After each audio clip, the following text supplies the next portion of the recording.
Elizabeth, thank you for being here. It's a pleasure to spend half an hour with you asking you a couple of questions about Fordham. So let me start with the first question. How did Fordham get interested in working with children? If you could give me a bit of historical background. It was by happenstance. He had a job as a psychiatrist, adult psychiatrist, in a long-stay mental hospital that was a go-nowhere job, and he knew it. And a friend told him at a party that there was an opening for a psychiatrist at the London Centre for Child Psychiatry. Mm-hmm. And he applied for the job and he got it. And he said that he wasn't particularly interested in children, but he had a new baby and a wife to look after, and the marriage was breaking down and it was a crisis. But he then started working with children. It was in the same year that part of this crisis was that he approached a family friend named Baines, who was a student of a student of Jung's. And it was via Baines that Fordham came at the same time to go out and meet Jung. I see. So how were the origins of the Jung-Kleinian association? When Fordham was working in the child clinics, he was working along psychoanalysts, and I assume they included Kleinians. I think that it was more later on, when he was trying to appreciate the states of mind of infancy and primitive states of mind within an adult, that he was turning to Klein, because she was actually working with small children. Fordham was first and foremost a scientist. So if you're going to have theories, then you base it on observation or observed facts. And this was before infant observation. So he relied upon Klein, who was actually working with small children, to talk about good and bad objects and the depressive position. So how did he come up with the idea of the integration and reintegration? Well, when he was working with children, he noticed that they came out, mainly through their pictures, but their play, but he saw their pictures as expressing archetypal material. And these were quite small children. One was a patient that drew pictures that had circles in it. He heard about a very small child, probably a toddler, who his first scribbles were circles, and he saw that as expressions of the self. So he was thinking, this is the self in childhood. How far back in infancy does the self go? And he then postulated that it is something that is from the beginning. It's something inherent. The self is inherent. It is an inherent part of the human fertilized cell, is a human cell with all the potentials, including archetypal material. So Jung never thought about the self before, let's say, adult age? I think that he did, but his view of childhood from young children, I'm not sure how young, but they exhibited an unconscious, identification with the unconsciousness of the mother. And what Fordham was very clear about was that the self and the primary self are individual. The aspects of the primary self, the expressions, are individuality, adaptation, and continuity of being, which he didn't say whether he was aware of it, but those are characteristics of all living things. So this is the human being as a living thing with these characteristics, which he referred to as the self. It's something that pertains to humans. And so the concept of the integration and reintegration, how do they apply to the fetus and maybe individuated self? Well, it was there from the start by virtue of being human, and so it carried the potential. As I've put it, the source and sum and all that will become is in that fertilized egg. And what you can observe from a fertilized egg into an embryo and into a fetus is its individuality and continuity of being. But then when the baby's born, then the baby enters into a relationship with the mother. But the baby participates in the relationship actively. Yeah, so this is quite important what you are saying, because the fertilized egg is already alive, what you are saying. So, nowadays there are a lot of discussion about where life starts, but actually life starts the moment that the egg is fertilized. And the property of opening up to experience and integrating them creates the possibility of developing. So that's what the integration means. Well, to go back to the very beginning, I don't know that you can say just when it starts, because life is a process. Mm-hmm. The sperm will, several sperm will attach itself to the surface of the egg, which is a kind of rough surface for the sperm to negotiate. Some will get through and fertilize the egg, and some will not. By the time the baby is born, the brain stem, the functional unit of the baby, is wired up, so the baby can relate to the outside world. And it's a self-regulatory way of managing. Of course, the mother needs to help with that.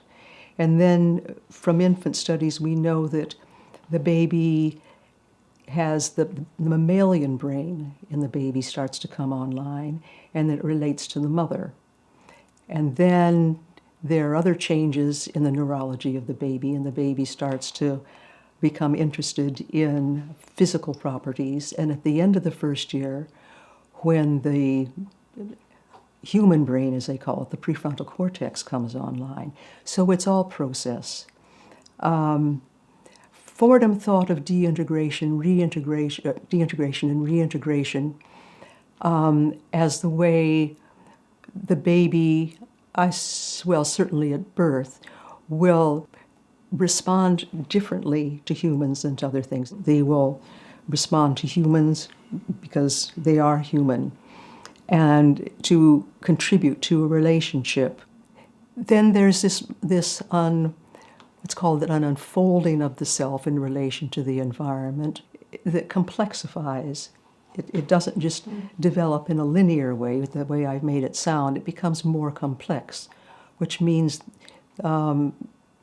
complexity carries with it the notion that the whole is more than the sum of the parts. And so, because Fordham also talks about defenses of the self, in this context, how do you understand defenses of the self? Well, he called them total defenses. I think that's because they interfered with deintegration and reintegration. He thought of autism as a defense of the self. And these are defenses that are very difficult to work with. He saw them as defenses that interfered with deintegration and reintegration. Fordham realized that there had to be something primary that goes on in development before a human being had the basic equipment for a self that Jung was talking about, conscious, unconscious, and ego. And so what he was postulating, that something that was a prelude to that, a preliminary to that, that came out of processes during what are now the first 2 years. He considered that by the end of the second year, the baby had an ego, a sense of self, and a body, and the beginnings of something of an unconscious. And therefore, he was describing what he contributed was this primary preliminary period to the self that Jung was defining. So in this context, what did Fordham mean by defenses of the self? He called them defenses that really protected, from the individual's point of view, an integrity, that there were defenses that were aroused. He saw them in terms of defenses, and later on it became clear that they were more to do with deficits. Fordham wasn't thinking in deficits. That was coming more toward the end of his life, when they were investigating and studying attachment patterns. And it also has to do with deficits, these defenses of the self. A baby who is grossly neglected will have defenses of the self, will not have these developments. And in autism? I'm sorry? Autism?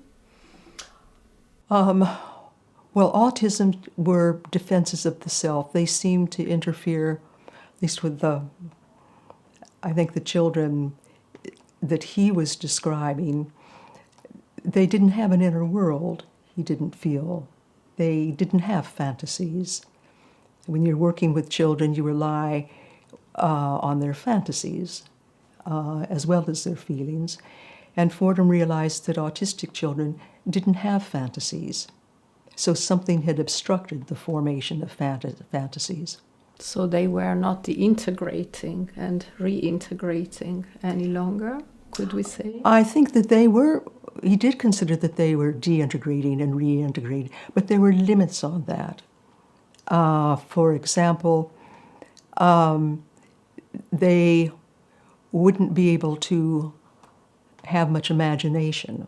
They wouldn't, and this is more my thinking, I think, but an example of what Fordham was referring to.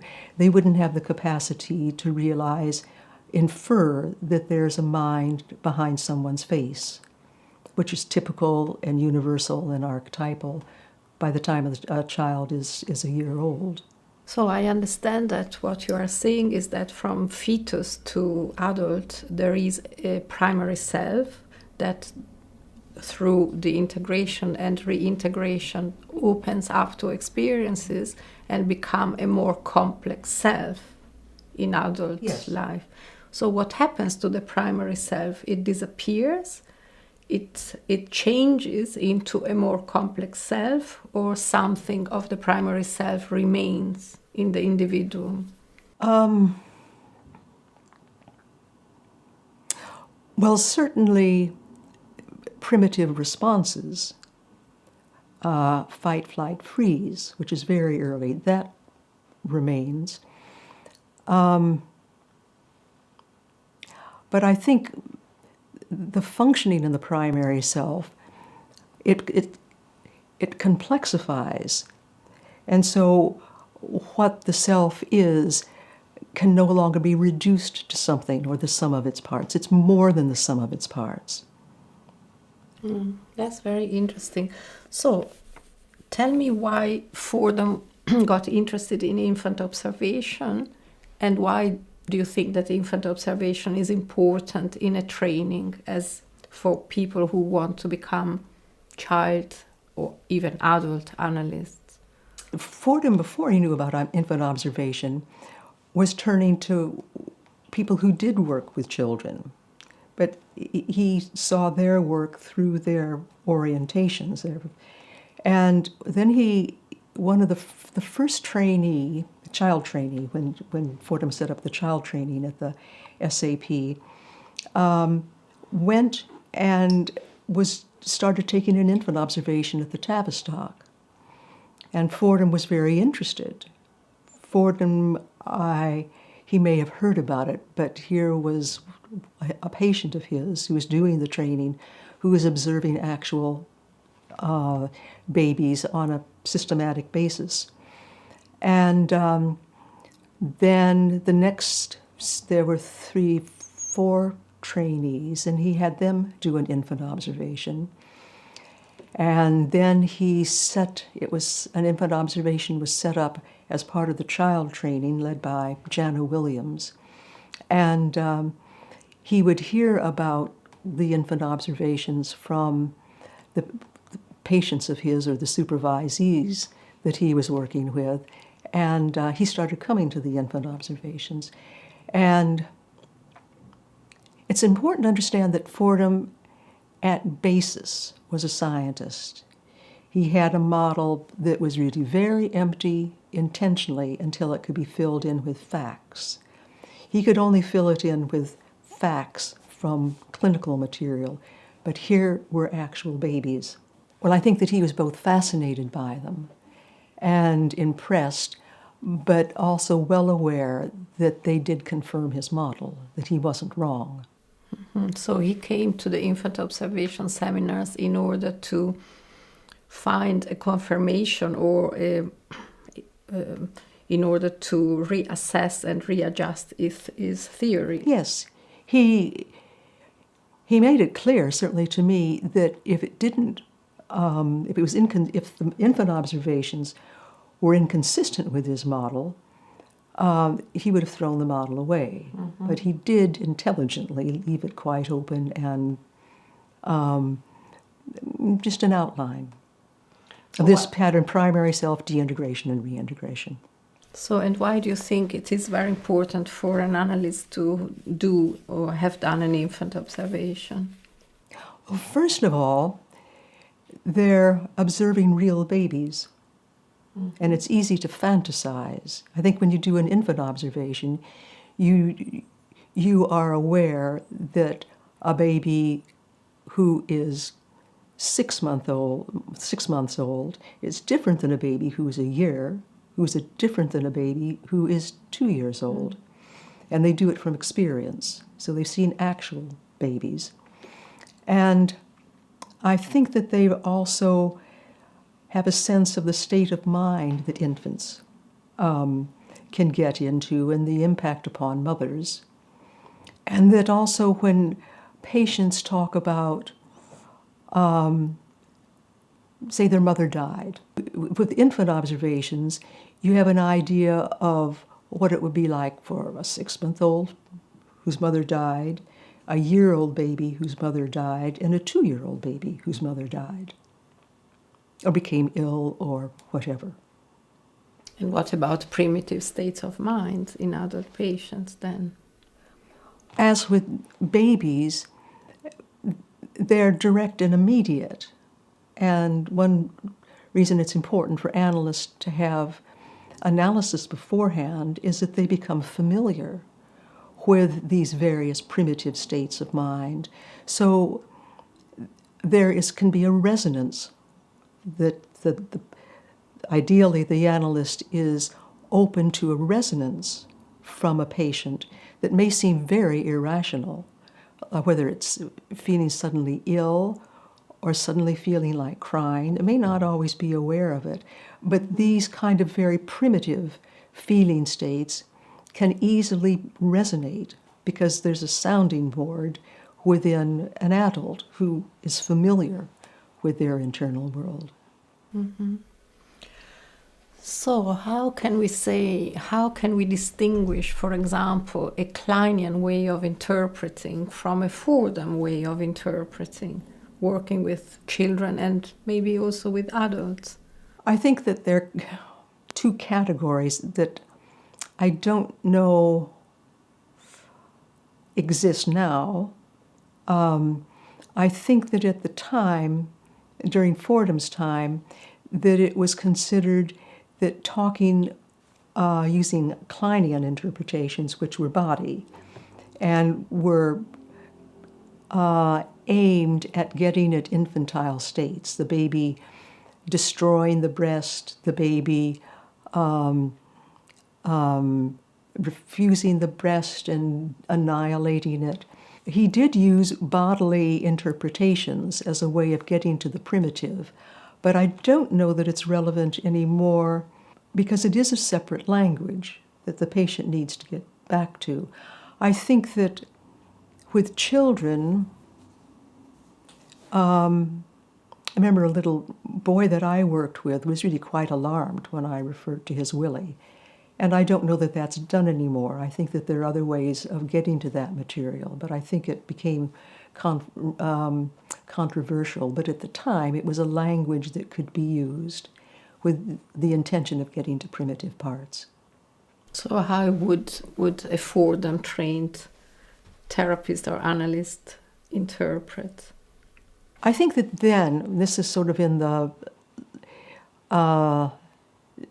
sort of late 70s, 80s, you weren't doing the job properly unless you use these object relations terms. And I think it just passed. It was felt, it just passed as if it were a sort of a trend of some sort. And the important thing was to get to these primitive states and to be able to relate to them and relate to a patient in a way that would be helpful to the patient, be understood. Mm-hmm. So not so important how, but the important is to get there. Yes, yeah. Via transference. So a very maybe provocative question. Was Fordham a Jungian? I can just hear him call from the grave, saying, "I'm a Fordhamian." And you, madam, are a Cavallian. And the other lady is an Urbanian. So everybody does their own. But that's quite Jungian. Yes, but there is a discipline and a rigor in maintaining one's boundaries that although you're working out of yourself, it is, as he termed it, it is a self that has its boundaries and boundaries that are maintained and that are converted into language and also tone of voice.